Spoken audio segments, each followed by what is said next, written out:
Welcome to The Prince Eats. Check out this video for air fryer General Tso's chicken. Ingredients are in the description. If you enjoyed this video and found it helpful, please like, comment, subscribe, and share.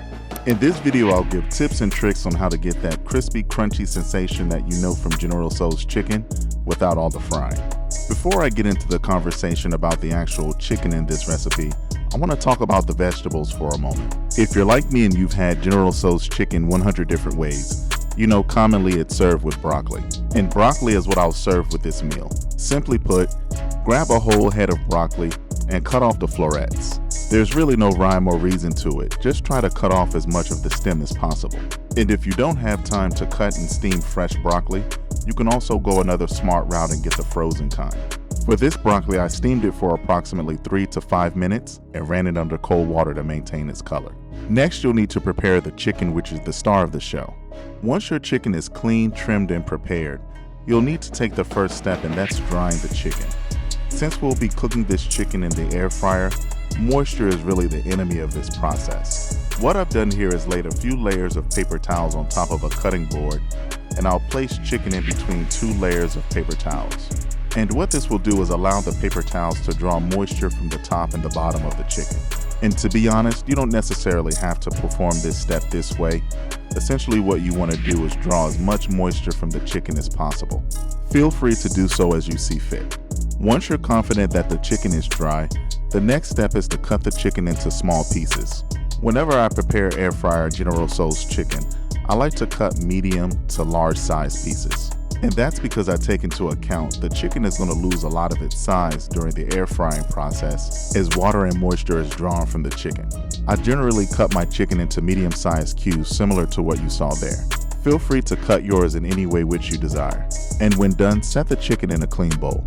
Once the chicken is in the bowl, the next step is to prepare it for seasoning. Before dumping in any seasoning, take one last opportunity to dab any moisture off the top of the chicken. This is also especially important if you're working with skin-on chicken, because in order to get that crispy skin on the chicken inside the air fryer, there really needs to be very few, if any, moisture on the skin of the chicken.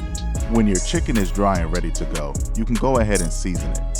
Here I'm using pepper and kosher salt, and also traditional chicken seasoning, which consists of paprika, cumin, garlic powder, onion powder, chili powder, chives, and other complementing seasonings. And since I'll be cooking this in an air fryer, I'll need to add some cornstarch, which will help to achieve that crispy, crunchy crust that we know and love with General Tso's chicken from the frying process. Drizzle a little bit of olive oil, which will also help with the air frying process. At this point, if you feel the need to go ahead and mix in most of the ingredients that you already have in the chicken bowl, you can go ahead and do so. Here's a pro tip. When seasoning your chicken for this General Tso's recipe, opt for seasonings that have little to no salt content. And that's because the sauce that I'll introduce later on will already have its own salt content from ingredients like soy sauce. And for this recipe, it's better to under-season than over-season. And the last seasoning that I'll use for the chicken is marjoram. If you have your hands on some marjoram, go ahead and add a few pinches of it for this recipe. It is optional, however, I do like to use it for chicken recipes. Put the chicken to the side for later. Next, I'll work on the sauce, otherwise known as the glaze, for the General Tso's chicken.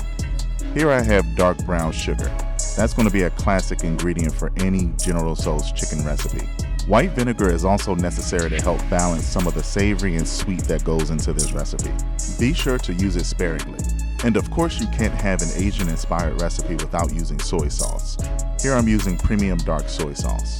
This recipe also calls for oyster sauce, which gives some salty, sweet umami flavor. It also adds color to the chicken. And before I forget, as a reminder, all of the ingredients and measurements are included in the description. Stir until evenly combined. Another ingredient that I love to introduce into my Asian-inspired recipes is chili garlic sauce. This adds depth of flavor with just the right amount of heat. Here I have a little bit of Hoisin Sauce, and combined with the dark brown sugar has a really good balance of sweetness for this recipe. This adds another layer of flavor in the sweetness category. Another ingredient that I like to use, which is a little bit controversial for General Tso's chicken, but that's ketchup. Ketchup is going to give somewhat of a tomatoey flavor in a very subtle form. As far as the dry ingredients are concerned, the last of it is going to be the cornstarch. And I'm not going to use much of it for this sauce because after all, The chicken coating is going to have some cornstarch. Also, the Hoisin sauce has some cornstarch in it. So be sure not to use too much cornstarch in your sauce, because otherwise, during the cooking process, your sauce will tighten and seize up. You'll need to add a little bit of chicken stock to allow this sauce to flow and coat the chicken. Start with just a little. You can add more later if necessary. Coming up on the home stretch, the next thing you'll need to do is prepare your air fryer for operation. I've preheated my air fryer at 400 degrees for 3 minutes. The next thing I'm going to do is spray a little bit of avocado oil on the inside of the rack. Now, normally you're not supposed to spray any cooking spray inside your air fryer, but I'm working with caution and also using avocado oil, which has a high smoke point. But follow your air fryer's manual for cooking instructions. Dump the chicken into the air fryer and spread it out so that it can evenly cook. The air frying process works well when much of the chicken is not touching. This is how the chicken will get crispy. Cook for approximately 15 to 20 minutes. After that time, take the chicken out and give it a toss. At this point, the chicken is cooked 3/4 of the way. We want to toss the chicken to give the other side of the chicken an opportunity to toast as well. You might begin to notice some crispy pieces already forming on the chicken. If so, that's a good sign. Cook for another 10 to 15 minutes, and once you bring it out, you'll notice much of the chicken is crispy, yet still tender on the inside.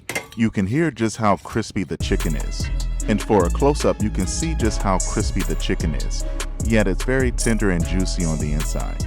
Remove the chicken from the air fryer and place it to the side. The next and final cooking process is bringing this all together. Grab your wok or your pan and bring it over medium-high heat. Drizzle a little bit of oil.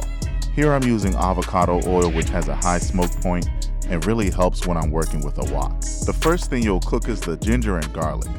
Toast it over medium-high heat, but be careful that it doesn't burn. You'll need to stir it frequently to prevent it from burning.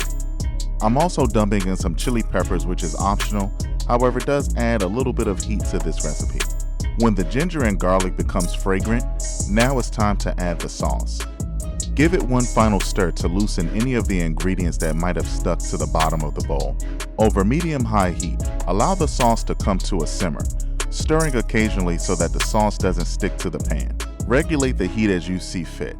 When you're ready to go ahead and add the chicken. The chicken is already fully cooked, so all we want to do here is coat the chicken in the sauce. You just want to give it a light stir or toss just to get it fully coated in the sauce.